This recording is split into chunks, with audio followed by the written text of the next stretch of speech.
माझी एक विनंती आहे की आपण अतिशय एका छान कार्यक्रमाला आपण उपस्थित आहोत, तर आपल्या आपसातील गप्पा, मी पुन्हा एकदा सांगते, आपल्या आपसातील गप्पा आपण कमी करूया.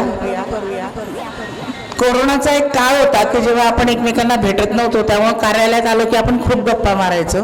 आता आपण एकमेकांना भेटतो, व्हॉट्सअपवर भेटतो, फोनवर भेटतो, इकडं तिकडं भेटतो.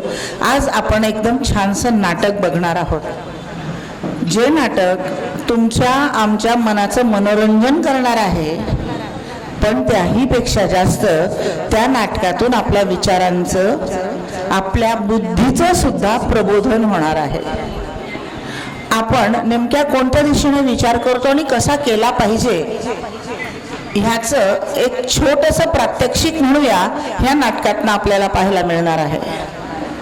गेल्या वेळेस छानसा दहीहंडीचा कार्यक्रम होता, पण त्या कार्यक्रमाला खूप वेळा सांगायच्यापर्यंत पोहोचत नव्हता आणि शिवाय तुमच्या गप्पांच्या आवाजाने आम्ही इकडं काय बोलतो हे आम्हालाही कळत नव्हतं. आजच्या नाटकाचा विषय अतिशय छान हृदय असा आहे आणि सगळ्यात महत्त्वाचं म्हणजे आपल्यातल्याच भगिनींनी ते नाटक स्वतःच्या कल्पनेतनं लिहून, स्वतःच्या अनुभवातनं ते मांडून आपल्या समोर त्या सादर करणार आहेत, साकारणार आहेत. मला सांगायला अतिशय आनंद होतो की VH पटेल प्राथमिक विद्यालय, ज्या विद्यालयाची धुरा एकेकाळी आपल्या समाजातील उद्योगपती, एक वाखाणलेलं व्यक्तिमत्व कैलासवासी श्री आनंदा सुपुडवानी यांनी सांभाळली होती, आज त्यांचे सुपुत्र श्री जितेंद्र आनंदावानी आज त्या संस्थेचे चेअरमन आहेत, त्या शाखेचे चेअरमन आहेत. आणि दुसरी महत्त्वाची गोष्ट म्हणजे त्या शाळेच्या मुख्याध्यापिका सुद्धा लाडशाखेवाणी समाजाला अभिमान वाटेल अशी एक महत्त्वपूर्ण व्यक्ती, एक महत्त्वाच्या पदावरची मुख्याध्यापिका पदावरची व्यक्ती म्हणजे सौ मंजुषा नानकर मॅडम, त्याही इथं उपस्थित आहे. त्यांचं सुद्धा मी शब्दसुमनांनी स्वागत करते. आणि अशा दोन दिग्गज म्हणूया अशा वाणी समाजाला भूषणावह व्यक्तींच्या मार्गदर्शनाखाली ती संस्था चालू आहे. त्या संस्थेतील शिक्षिका या उपशिक्षिका या पदावर कार्यरत असणाऱ्या काही भगिनींनी हे छानसं नाटक सादर केलेलं आहे. आपल्या VH पटेल प्राथमिक विद्यालयाविषयी अजून सांगायचं झालं तर आपल्या जळगाव जिल्ह्यामध्ये भुलाबाई महोत्सव झाला आणि त्याच्यात जिल्हा स्तरावरचं पारितोषिक सुद्धा या शाळेने खेचून आणलंय. त्याच्यासाठी त्यांचं एकदा अभिनंदन करूया, कारण घरोघर भुलाबाई किंवा गुलाबाई बसवली जाते. ती पहिल्या 1-2 दिवस नवख्याप्रमाणे आपण तिचं स्वागत करतो, गाणी म्हणतो, पण हळूहळू ती परंपरा पण लोप पावत चालली आहे. तुमच्या आमच्या पिढीपर्यंत माहिती आहे, पण पुढच्या पिढीला त्या गोष्टीची काहीच माहिती नाही, कदाचित ती गाणी पण विस्मरणात जातील. अशा या भुलाबाई महोत्सवाद्वारे ह्या एकूण एक सांस्कृतिक घटक असणाऱ्या ह्या सणाचं पुनरुज्जीवन झालं आणि त्या महोत्सवात आपल्या या भगिनींनी बाजी मारलेली आहे. तर अशा सुंदर नाटकाच्या पर्वणीसाठी आपण इथं एकत्र जमलेलो आहोत. दुसरं औचित्य आहे की दरवर्षाप्रमाणे आपल्या लाडशाखीय वाणी समाज महिला मंडळातर्फे आपण कोजागिरी साजरी करतो. सगळ्यांनी एकत्र येणं, गाणी, गप्पा गोष्टी, नाचणं, बागडणं सगळंच होतं यामध्ये. पण ह्या वेळेसच्या अध्यक्षांनी आणि पंचकमिटी सदस्यांनी आणि महिला मंडळाच्या सर्व सदस्यांनी आपल्याला ही एक छान नाटकाची पर्वणी सुद्धा दिलेली आहे. मी तुमचं सर्वांचं शब्दसुमनांनी स्वागत करते आणि अधिक वेळ न घेता आपण पुढच्या कार्यक्रमाकडे वळूया. आपल्या भगिनी जमतायत तोपर्यंत आपण आजच्या ह्या कार्यक्रमाला प्रायोजक म्हणून लाभलेले आहेत. हे पारितोषिक ज्यांच्या नावाने दिलं जाणार आहे त्या कासूबाई सुपुडवाणी, अर्थात कैलासवासी आनंदा सुपुडवाणी यांच्या मातोश्री, ज्यांचं वयाच्या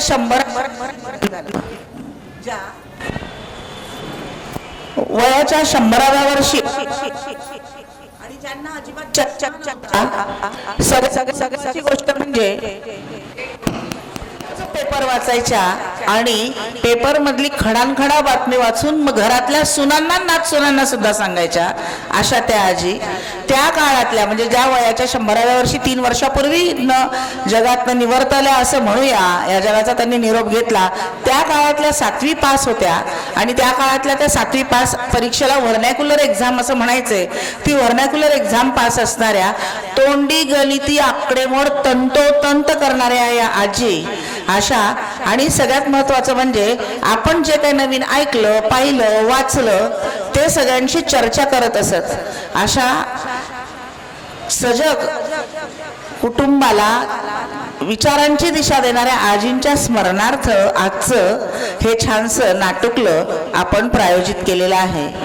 आपल्या महिला मंडळाच्या माजी अध्यक्षा आणि महिला मंडळाच्या सदस्या सौ माधुरीताई वाणी या कार्यक्रमाच्या प्रायोजक आहेत.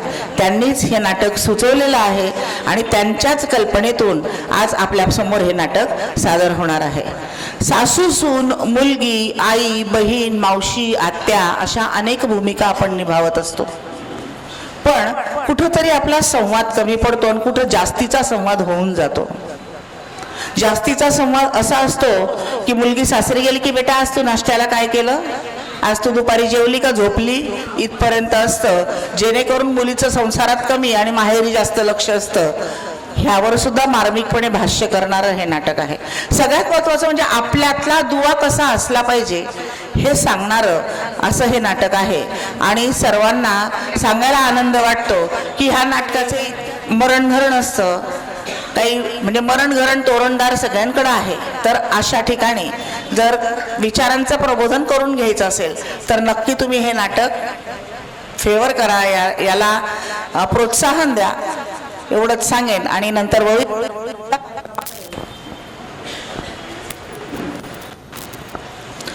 आपण देणार आहोत या सगळ्यांना बक्षीस. नाटक सुरू होण्याआधी का, कारण नाटक संपलं रे संपलं किंवा कार्यक्रम संपला रे संपला की एक पाय हॉलमध्ये दुसरा पाय दारामध्ये, इतकी कशी आपल्याला घाई होते. कारण प्रत्येकाला काम असतं, मला माहिती. आपण आपला बराचसा वेळ इथं दिलेला असतो. पण मैत्रिणींनो, ज्या हे नाटक सादर करणार आहे, ज्या आपला अमूल्य वेळ आपल्यासाठी खर्च करणार आहे, त्यांचं कौतुक करायला आपल्याकडे वेळ नसतो. म्हणून आपण आधी ते काम सुरुवातीलाच करून घेणार आहोत आणि त्यानंतर आपण आपल्या मुख्य कार्यक्रमाकडे वळणार आहोत. तर मी आजच्या आपल्या महिला मंडळाच्या ज्या अध्यक्षा वैशालीताई येवले यांना सांगेन की आजच्या आपल्या वैशालीताई अमृतकर आणि आजच्या कार्यक्रमाच्या ज्या प्रायोजक आहेत सौ माधुरीताई वाणी, या दोघींना मी व्यासपीठात जिच्या कल्पने क्रम साकारला अशा या नाटकाच्या लेखिका आणि आजच्या आपल्या या नाटकाला ज्यांनी प्रायोजित केलेलं आहे त्या शारदा आनंदावानी या ताईंना आमंत्रित करते की त्यांनी त्यांच्या हस्ते ट्रॉफी या स्वप्नाताईंना प्रदान करायची आहे. आपण एकदा जोरदार टाळ्या वाजवूया.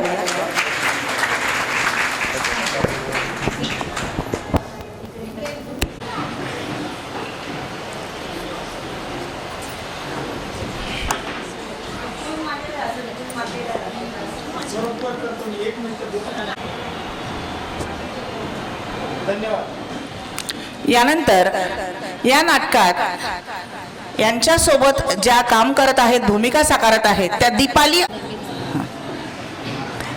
यांना माधुरीताई वाणी यांनी ट्रॉफी प्रदान करायची आहे. तुम्ही या इकडं मनीषाताई. यानंतर उज्ज्वला जिजाबराव शिंदे, जिल्हा परिषद उच्च प्राथमिक शाळा बोदर्डे इथे या कार्यरत आहेत शिक्षिका पदावर.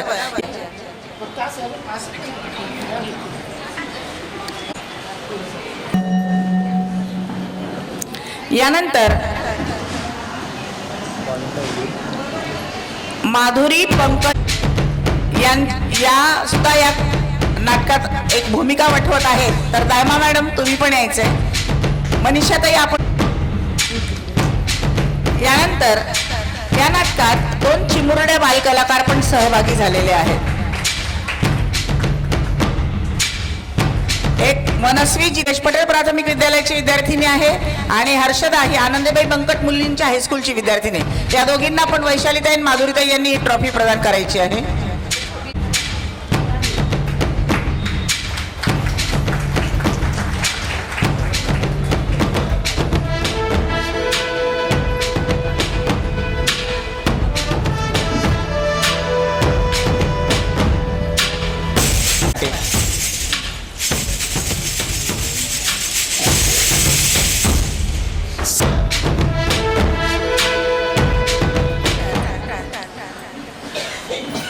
लक्ष्मीचा कुंभ घेऊन लक्ष्मीचा कुंभ म्हणजे अर्थातच महालक्ष्मी तो धनाचा कुंभ घेऊन ह्या रात्री फेरी घालते आणि तिच्या अवचित येण्याने कोणाचे तरी भाग्य उजळते.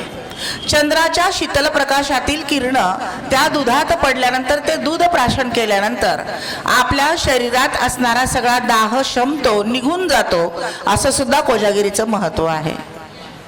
आणि म्हणून आश्विन पौर्णिमा ही रात्र जागवण्याची पौर्णिमा असते. जो जागेल त्याला लक्ष्मी भेटेल असं म्हणतात. अशा या कोजागिरी परवा प्रारंभ झाला आणि साधारण कोजागिरी पौर्णिमेपासून सुरू पुढचे 5-6 दिवस अनेकांकडे कोजागिरीचं सेलिब्रेशन सुरू असतं. ज्याला जसा वेळ जमेल तसे सगळेजण एकत्र येऊन हा एक प्रकारचा सणच म्हणूया हा साजरा करत असतं. आपणही तो करणार आहोत. आपल्याही छान गप्पा, गाणी, गोष्टी आणि अर्थातच गरबा सुद्धा होणार आहे. पण त्यापूर्वी आपण एक छान नाटक बघणार आहोत. सासू सुनेत कसा संवाद असायला हवा, आई मुलींमध्ये काय संवाद असायला हवा, सगळ्यात महत्त्वाचं म्हणजे घरात असणारे ज्येष्ठ जे आजकाल नकोसे झालेले आहेत. आणि म्हणून चाळीसगाव शहरासारख्या एकत्र कुटुंब पद्धतीसाठी प्रसिद्ध असणारं शहर म्हणून जे ओळखलं जातं त्या शहराच्या एका टोकाला सुद्धा वृद्धाश्रमाची स्थापना झाली आहे मैत्रिणींनो. आणि जिथं आज 35 महिला आणि 30 पुरुष वृद्धाश्रमात राहत आहेत. चांगल्या कुटुंबातील ब्राह्मण, मारवाडी, 2 वाणी कुटुंबातील पुरुष आणि महिला वृद्धाश्रमात आहे. वेळ पडली तर पिलखोडच्या पुढे जाऊन बघा, मातोश्री वृद्धाश्रमाची शाखा आपल्या चाळीसगाव शहराच्या आसपास सुरू झालेली आहे आणि दुसरी शाखा बिलाखेड जवळ सुरू झालेली आहे. आणि तिथल्या वृद्धांशी बोलल्यानंतर तुम्हाला कळेल की ज्यांनी एकेकाळी आपल्या कुटुंबासाठी 3-3 मजली इमारती बांधून ठेवल्या आहेत, दुकानदारी दिलेली आहेत, त्यांनाच सांभाळणं कुटुंबाला जड जातंय. आज त्यांच्यावर आहे, उद्या आपल्यावर पण येणार आहे वेळ. म्हणून आपल्या मुलांना आपल्याला धरून ठेवायचंय, आपल्या कुटुंबाला आपल्याला धरून ठेवायचंय, आपल्या कुटुंबाशी आपल्याला संवाद साधायचा आहे आणि वेळ येईल तसं आपले मतं लवचिक बनवायचे. असं आमच्या काळात झालं तसंच झालं पाहिजे, हा तसं मधला च काढून टाकायचा आहे. जसं होईल तसं झालं पाहिजे हे आपल्याला म्हणायला शिकायचंय. आणि म्हणून आपल्या विचारांचं प्रबोधन होणं ही काळाची गरज आहे मैत्रिणींनो. आपल्या काही भगिनी येत आहेत तर थोडं जास्तीच्या भगिनी आल्या, त्यांच्यासमोर नाटक सुरू झालं तर जरा बरं वाटेल म्हणून 2 प्रश्न विचारते. ज्याला माहीत असेल त्याने फक्त हात वरती करायचा. घालणं उत्तरं फोडतात, मग तिला वाटतं मी हात वरती केला आणि तिलाच विचारलं. तसा माझा काही हेतू नाही, कारण माझ्या सगळ्या सारख्याच आहेत. पण हो, ज्याला माहिती त्याला, पण मी त्यांना माहिती असतं पण आवाज इकडून येतो, मी इकडूनच विचारते. मग तसं नको व्हायला. तर ज्याला माहिती आहे आणि जो बोलत नाही फक्त त्याने हातवर करायचं आहे, म्हणजे विचारल्यावर उत्तर द्या. तर समुद्र मंथन झालं, देव आणि दानवांचं युद्ध झालं. देव आणि दानवांचं युद्ध झाल्यानंतर समुद्र मंथनातनं किती रत्न बाहेर पडली. समुद्र मंथनातनं किती रत्न बाहेर पडली. हा ताई उभ्या राहा. 14 रत्न. अगदी बरोबर ताई. नाव काय तुमचं? हा, शीतल अमृतकर. बरोबर. या पुढं 14 रत्न बाहेर पडली. हा, आधी या ताईंना बक्षीस देऊन द्या. त्या अमृतकर, शीतलताई अमृतकर.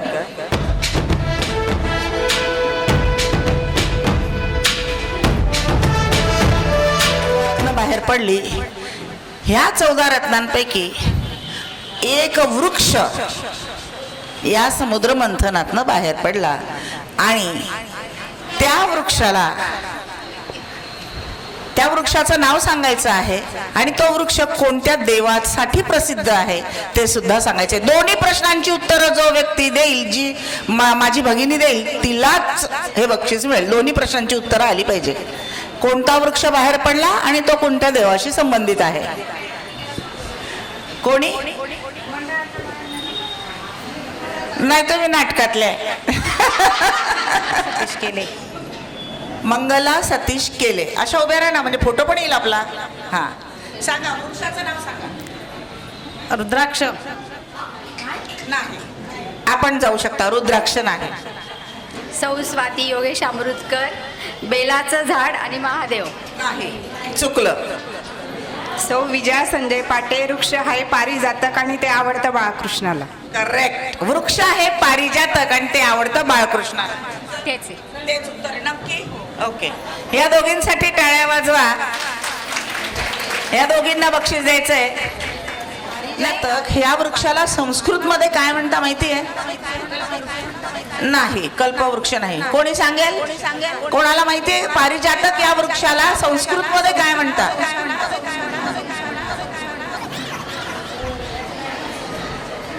येतंय कोणाला? शेफाली हे जे नाव म्हटलं जातं, मुलींचं ठेवलं जातं, तर ते पारिजातक यावरून ठेवलं जातं. पारिजातकाचं संस्कृत नाव आहे शेफाली. शेफारली नाही, शेफाली. तर शेफाली हे संस्कृत नाव आहे पारिजातक या वृक्षाचं. तर मैत्रिणींनो, आपले 2 प्रश्न विचारून झालेले आहेत. आपण आता, आपला हॉलही गच्च भरलेला आहे, आपण आपल्या नाटकाला सुरुवात करूया. सर्वांनी एकदा जोरदार टाळ्या वाजूया. चला, अशा या कार्यक्रमाची सुरुवात आपण करणार आहोत. कृपया शांतता राखायची आहे, कारण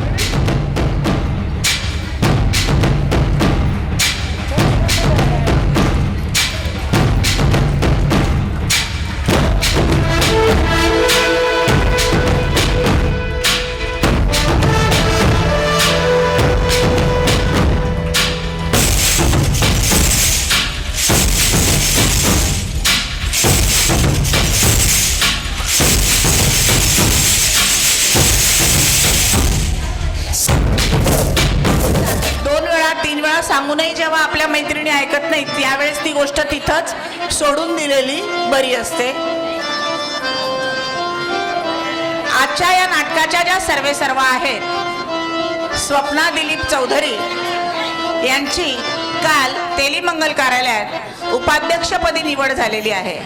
या ताईंचं एकदा जोरदार अभिनंदन करूया. शुभ्र चांदणे पडले लख अवनीवरी, शारदाचे शुभ्र चांदणे पडले लख अवनीवरी. घट्ट दूध साखरेची मिसळ वाढो नात्यात गोडी, घट्ट दूध साखरेची मिसळ वाढो नात्यात गोडी. जीवनी मंद मंद गारवेचे लाभो सुख अमृताची गोडी. आपणा सर्वांना नमस्कार. आज कोजागिरी पौर्णिमेच्या रात्री निमित्ताने आजच्या रात्री आपण आदरणीय आनंदा सुपडूवाणी आणि कंपनी यांच्याकडून गभा कासूबाई सुपडूवाणी यांच्या स्मृतिप्रित्यर्थ आपण सर्वजण या रात्री जमलो आहोत. सर्वांना माझ्या कोजागिरी निमित्त गोड गोड शुभेच्छा. आज आमचा ग्रुप आपणासमोर एक संवेदनशील आणि समस्त स्त्री वर्गाच्या भावनिक स्पंदनाला स्पर्श करणारा नाट्यप्रयोग आपणासमोर सादर करणार आहे. नाटकाचे नाव आहे मी कुठे चुकते. जी आहे विधात्याची एकमेव अशी रचना, तिचं अस्तित्वच एक मानवंदना. जे जाणे सदैव नेणेवतेतील संवेदना. चला तर मग बघूया आपण मी कुठे चुकली. नाटकाचं लेखन केलंय, तुम्ही सर्वजण परिचित झाला आहात, स्वप्ना दिलीप चौधरी. हिने स्वतः हे नाटक लिहिलंय, तिच्या भावना तिथं प्रकट केल्या आहेत तिने. आणि मला सांगायला आवर्जून सांगावं असं वाटेल, नाटकाचा 4था प्रयोग आहे असं.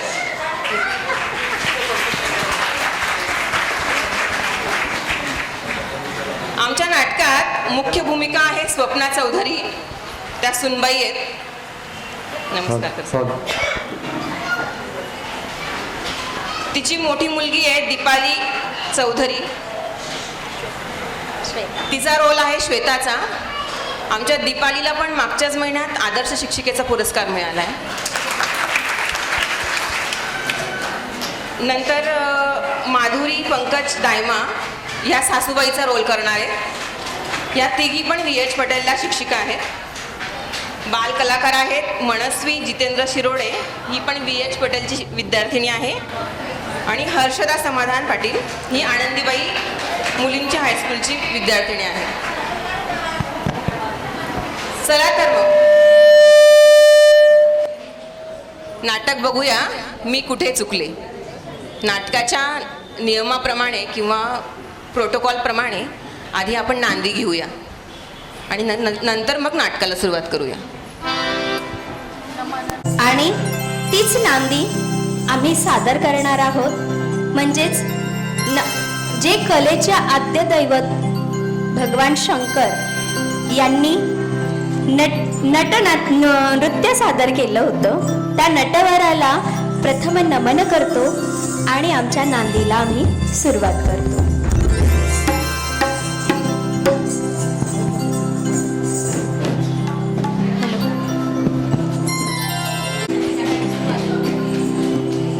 नमन नट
लवकर आवर आणि जा बरं.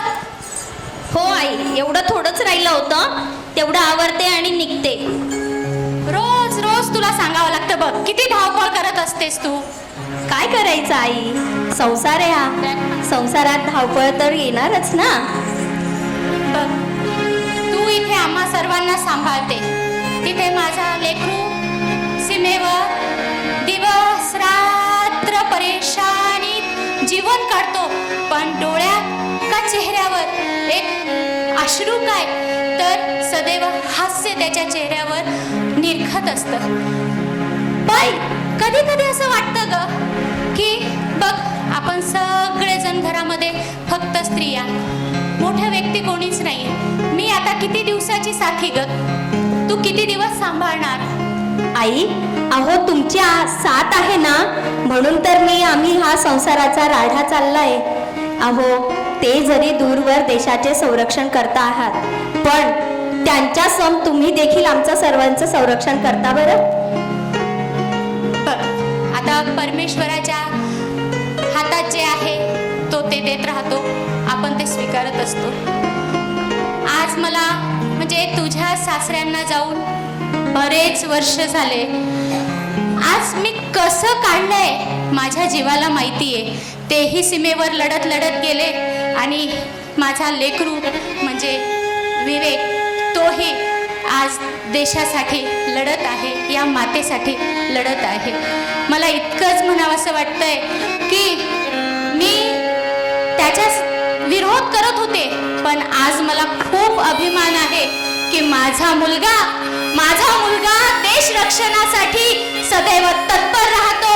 दिवस रात्र हे काहीही ते बघत नसतात आणि थंडी, ऊन, वारा, पाऊस ह्या सगळ्यांना धुडकारून तो फक्त आणि फक्त या भारत मातेसाठी लढतो. हो आई, तुम्ही जे म्हणताय ते सगळं खरं आहे. अहो बघा ना, वेळ झालीये. आपण असा संवाद आपला रोज असतो आणि रोज आपल्याला त्यांची आठवण येते. मी निघते, नाहीतर बॉस माझे सारखा ओरडा काढतील. हा, बरं आठवण दिली ग बाई. बघ, आजकाल ना खूप विसर पडतोय मला. त्या श्वेता बोलली ना, मला बरं लक्षात आलं. श्वेता काय करते, रोज सकाळी लवकर आवरते आणि कॉलेजला पळते. तिथून आता कॉलेज बघ 5 वाजता सुटत असेल, 6 पर्यंत घरी यावं ना. रोज तिला 7 वाजतात, कधी 7:30 वाजता, 8 वाजून जातात आणि संध्याकाळी आली की आजी मी थकली ग बाई, मला काही सांगू नको. तिच्याकडे थोडं लक्ष ठेव ग बा. कसं आहे बघ, माझं लेकरू तिथे, तू इथे कामामध्ये व्यस्त, मी म्हातारी बाई, कुठे लक्ष ठेवू. बरं आई, तुम्ही त्रागा करू नका. आणि बरं झालं माझ्या कानावर घातलं. मी ना श्वेताला जरा बोलते. हा, तू सांभाळून जा, रहदारीकडे वगैरे लक्ष ठेवशील. हो आई, निघते मी. ही पोरगी ना बाई, काय करू हिचं.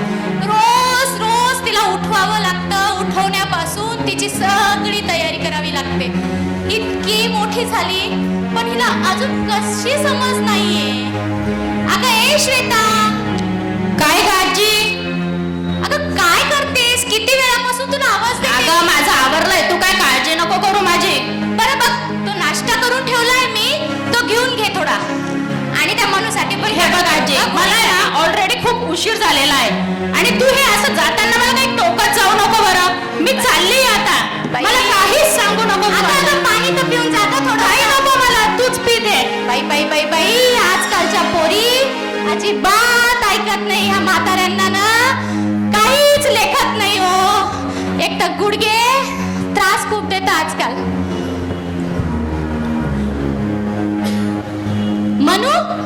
मनूची तयारीच राहून गेली माझ्या बाळाची.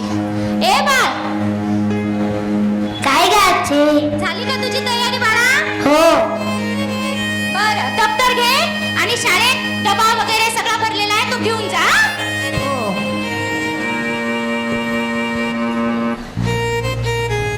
किती वेळ झाला घरी.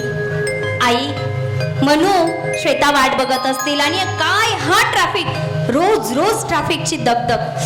अरे देवा.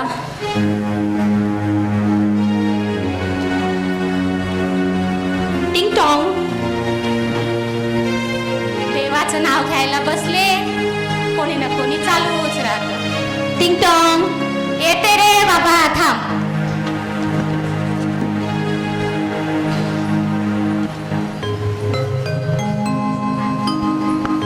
आई, श्वेता आली का हो? नाही ग बाई, किती वाजले बघ, संध्याकाळ होली, दिवे लागणीची वेळ झाली, आलीच नाही ती आज पण. बरं, मी आली की बघते तिला. आणि मनू बघ आत्ताच खेळायला गेली ग. बरं, आता मी थोडं रामाचं नाव लिहित बसते. तू आता स्वयंपाक बघ, पाणी पी आणि थोडं तुझं आवर. हो. रोज स्वयंपाकाचं टेन्शन, काय करावं. रोज भाजी, का आई आज काय भाजी करू. टिंगटॉंग. बघ आधी कोण आलं ते बघ. हो. श्वेता, हे काय, किती वेळ बेटा, किती वाजले? काय काय एवढा थोडी वेळ झालाय काही? अरे बेटा 7:30 वाजले ना राजा. ठीक आहे ना, मग चालतं थोडंफार. आजी आपली काळजी करते, आजी त्रागा करते, चिडचिड होते ती तिची. आजी ना तशीच आहे ती, जाऊ दे. असं नाही बोलायचं बेटा, आजीला असं नाही बोलायचं. हे बघ आजी, मी ऑफिसला गेल्यावर, तुझे बाबा दूर देशावर, ऑफिसला गेल्यावर आजीच असतं की नाही तुझी काळजी घ्यायला. अगं आई, तुला काय सांगू त्या आजी विषयी? ती मला नेहमी अशीच टोकत असते, प्रत्येक गोष्टीत मला टोकत असते ती. मला तर बिलकुलच आवडत नाही ती. असं नाही करायचं बेटा. सुनबाई कशी म्हणते का ती मला? काय बोलू नको आजी तू. ही अशीच बोलते का मला? बघ आई, मी जर कॉलेजला जायला निघाली की मला लगेच म्हणते, का ग श्वेता असे कपडे घालू नको, तसे कपडे घालू नको, असं करू नको, तसं करू नको. तुला एक सांगू काय? बोल ना. मला एक सांग, ही आजी मला एवढी टोकती आणि ती एवढ्या वयामध्ये ते केस काळे करते, त्याचं काय ग? अगो बाई, असं नको बोलू. आजी ऐकून घे. पांढरेच आहे अजून. बस ग, मला माहिती, रात्री रूम मध्ये चोरून चोरून लावते ते. बाई काय करू, ह्या नाचलीमध्ये माझा पूर्ण पिट्टा पडतो, माझा किसच काढतात. बरं जाऊ दे आई, मला काय आता जास्त बोलायचं नाहीये. मला ना खूप झोप येते, मी चालली झोपायला. अरे बाळा, छान भाजी बनवते, पोळी बनवते, जेवण कर. काहीच नको आई मला. मी ना मस्त पैकी पार्टी करून आलेली आहे. पार्टी? आणि कसली पार्टी? अगं मैत्रिणीकडेच गेली होती, तिथेच खाऊन आली. मैत्रिणीकडे काय खाल्लं तू? मैत्रिणीकडे काही नाही, तिने पिझ्झा मागवला होता. बाई, आणि पिझ्झाला पैसे कोणी दिले? अगं तिच्याच घरी आणला ना, एवढे काय प्रश्न विचारत राहते ग? अगं असं तुला राग काय येतो बेटा? असं बरं जाऊ दे, मला आहे ना आता मी खूप थकली, मी चालली बरं झोपायला. ही काय करावं ह्या आजकालच्या पोरींना? पिझ्झा, बर्गर, घरची भाजी पोळी यांना मुळी रुचतच नाही. आणि पोरीची जाते, ज्या वेळेस बाई पण येईल तेव्हा बापरे, मग तेव्हा हाल होतात, भरण पोषण होत नाही, मग ते बाळ पण कसं येतं मग? बाई काय करू? नाही तिला आता समजावंच लागणार आहे, मोठी होते ती. मी तुला सकाळीच बोलली होती ना आज, तिच्याकडे थोडं लक्ष ठेव. हे म्हाताऱ्या वय असं आहे, खूप अनुभवातून गेलेलो असतो ग. हे असेच पांढरे नाही झाले. तिला असं वाटतं रोज काळे करते, लोकांना दाखवण्यासाठी करावं लागतं ग. आई जाऊ द्या, तिचं एवढं मनावर लावून घेऊ नका, लहानच आहे ती. कसं आहे बघा, मला असं वाटतं माझं बालपण, तुमचं बालपण कसं दबावात गेलं होतं. आपल्याला तुम्हाला आठवतं, म्हणजे तुमच्या पण भावांनी असं ओट्यावर सुद्धा उभं राहू दिलं नसेल, माझ्या पण वडिलांनी असं ओट्यावर उभं राहू दिलं नसेल. मग आपल्या पण काहीतरी इच्छा होत्या ना. तर मला असं वाटतं माझ्या या चिमुरड्यांनी, माझ्या लेकींनी मस्त मनसोक्त जीवन जगावं, आनंद घ्यावा, कारण हे जीवन हे आयुष्य पुन्हा येणे नव्हे. म्हणून असं वाटतं की खेळू द्या, त्यांचे खेळण्या बागडण्याचे दिवस आहे, जाऊ द्या, त्रागा नका करू. म्हणते ते अगदी बरोबर आहे, पण बघ ती मोठी आहे घरात आणि तिच्या मागे मनू आहे. तिचं बघून बघून ती पण बिघडायला नको ग, हेच वाटतं मला, बाकी काहीच नको. आई, माझी पोरगी बिघडली नाही बरं, मला हा तुमचा शब्द नाही आवडला. बरं पण सांभाळा. तू आम्हाला सगळ्यांना सांभाळते, पण आम्हाला सगळ्यांना सांभाळता पोरींकडे दुर्लक्ष अजिबात करू नकोस. नाही म्हणू, ए म्हणू, चल पुढे झालं खेळणं, चल तर बाळा, ये लवकर, चल चल जेवायला बस, चल. आओ आई, तुम्हाला इथेच वाढू का? हा, मला इथेच दे.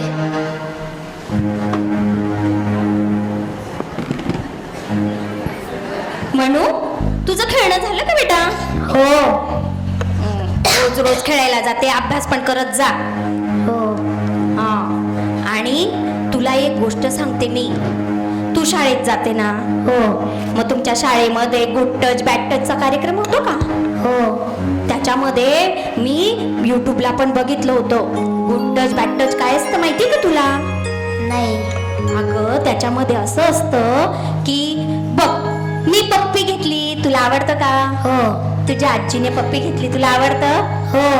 आणि तुझ्या ताईने पप्पी घेतलेली आवडते? हो. आणि त्या दूरवरचे ते काका आहेत, आणि आणि त्यांनी जर तुझी पप्पी घेतली तर ग? मला नाही आवडणार. तुला नाही आवडणार ना? का बरं? ते मला ओळखत नाही. ते तुला ओळखत नाही का? तू त्यांना ओळखत नाही? मी त्यांना ओळखत. बरोबर, तू त्यांना ओळखत नाही. मग आपण ज्यांना ओळखत नाही त्यांच्याकडून कुठलं चॉकलेट घ्यायचं नाही, कुठलीच कॅडबरी घ्यायची नाही. ते तुला काहीतरी प्रलोभन देतील आणि हो असं करायचं नाही.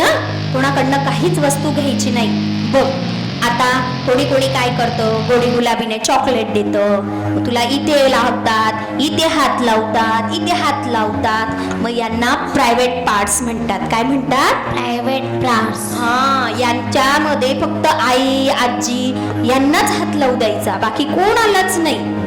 कळलं का तुला? हो. मग याला गुड टच आम्ही करतो, तो गुड टच. पण बाजू विविध आपण त्यांना ओळखत नाही आणि त्यांनी जर तुला असं कुठे कुठे हात लावला तर त्यांना हात लावू द्यायचा नाही. कळलं तुला? हो. हा, असं रोज तिला सांगत जा बा. कसं आहे, ती आता मोठी होते आणि तिला जर अशी समज राहिली तर ती मलाही टेन्शन राहणार नाही डोक्याला. तू चालली जाते ऑफिसला, ती चालले कॉलेजला.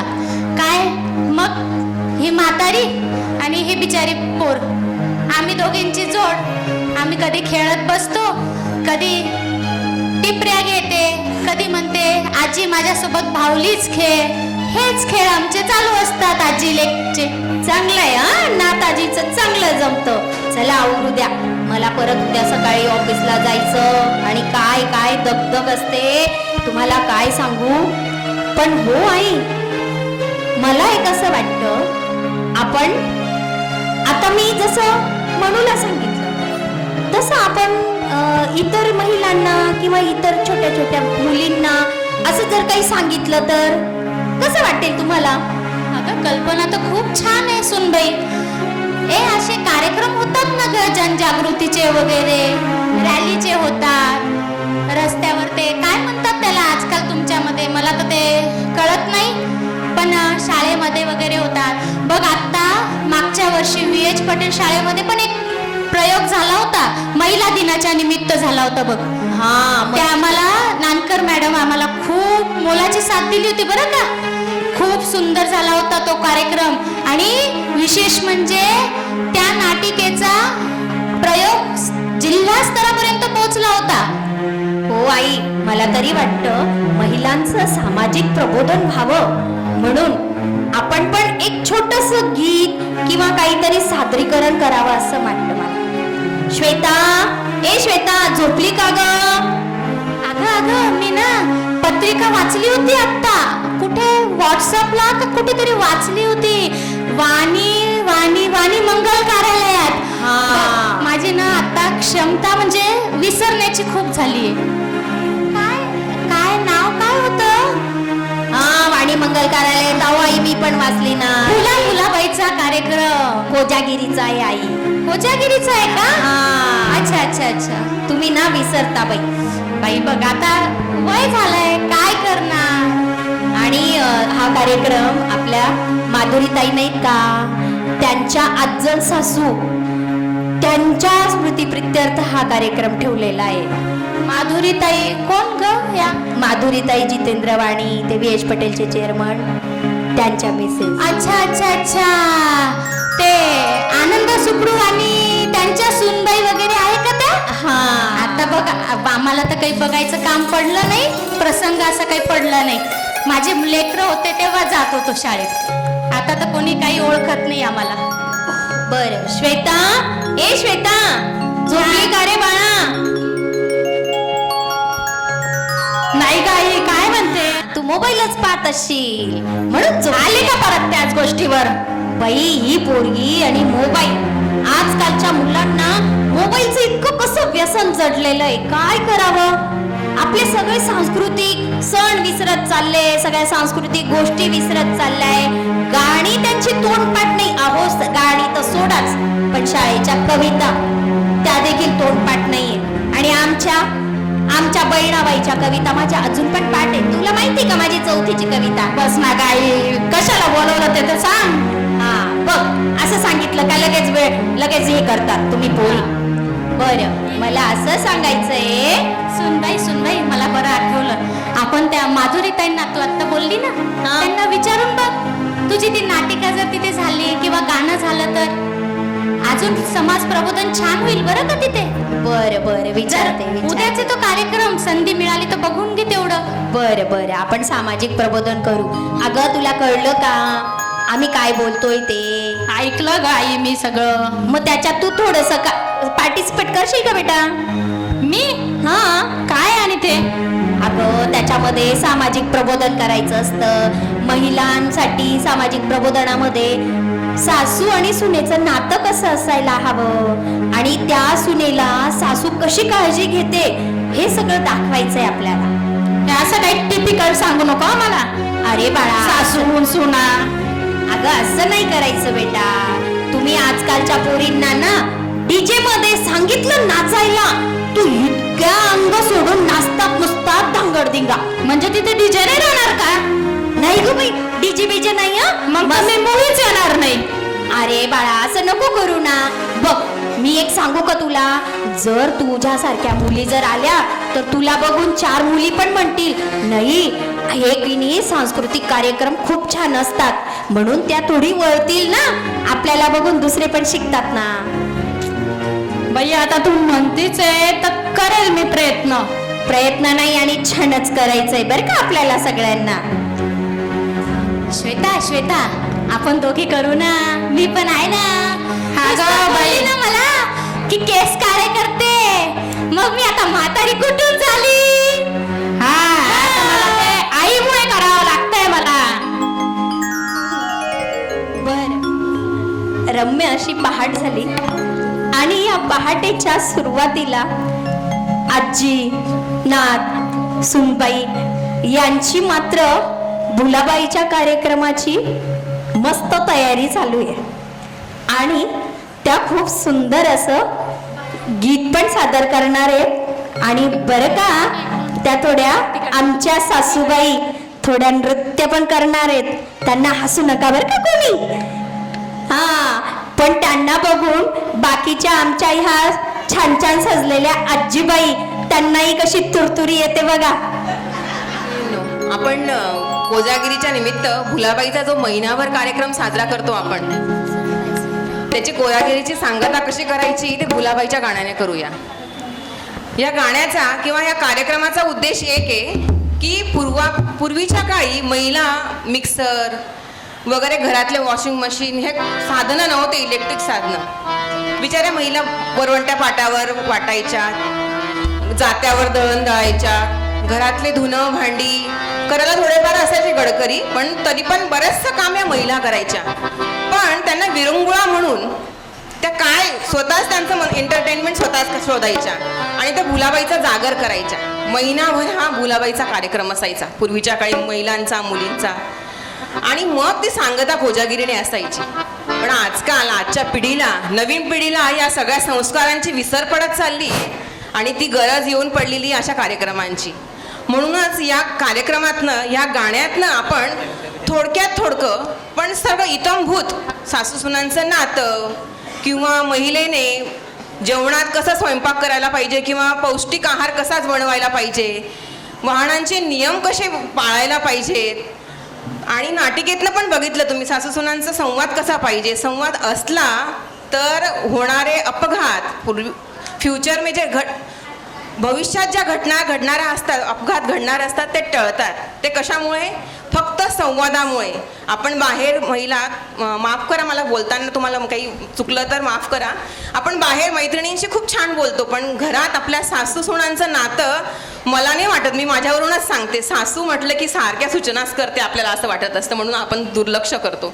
आणि सून ही सूचना न ऐकणारी अशी एक व्यक्तिमत्व असतं असं थोडक्यात वाटतं. पण ह्या कार्यक्रमानंतर आपल्यात बरेचसं ट्रान्सफॉर्मेशन येऊ शकतं असं मला वाटतं. चला तर मग गाणं बघूया आपण. कोजागिरी निमित्त सासूबाई सासूबाई, सुनबाई सुनबाई दोघांचं संवाद.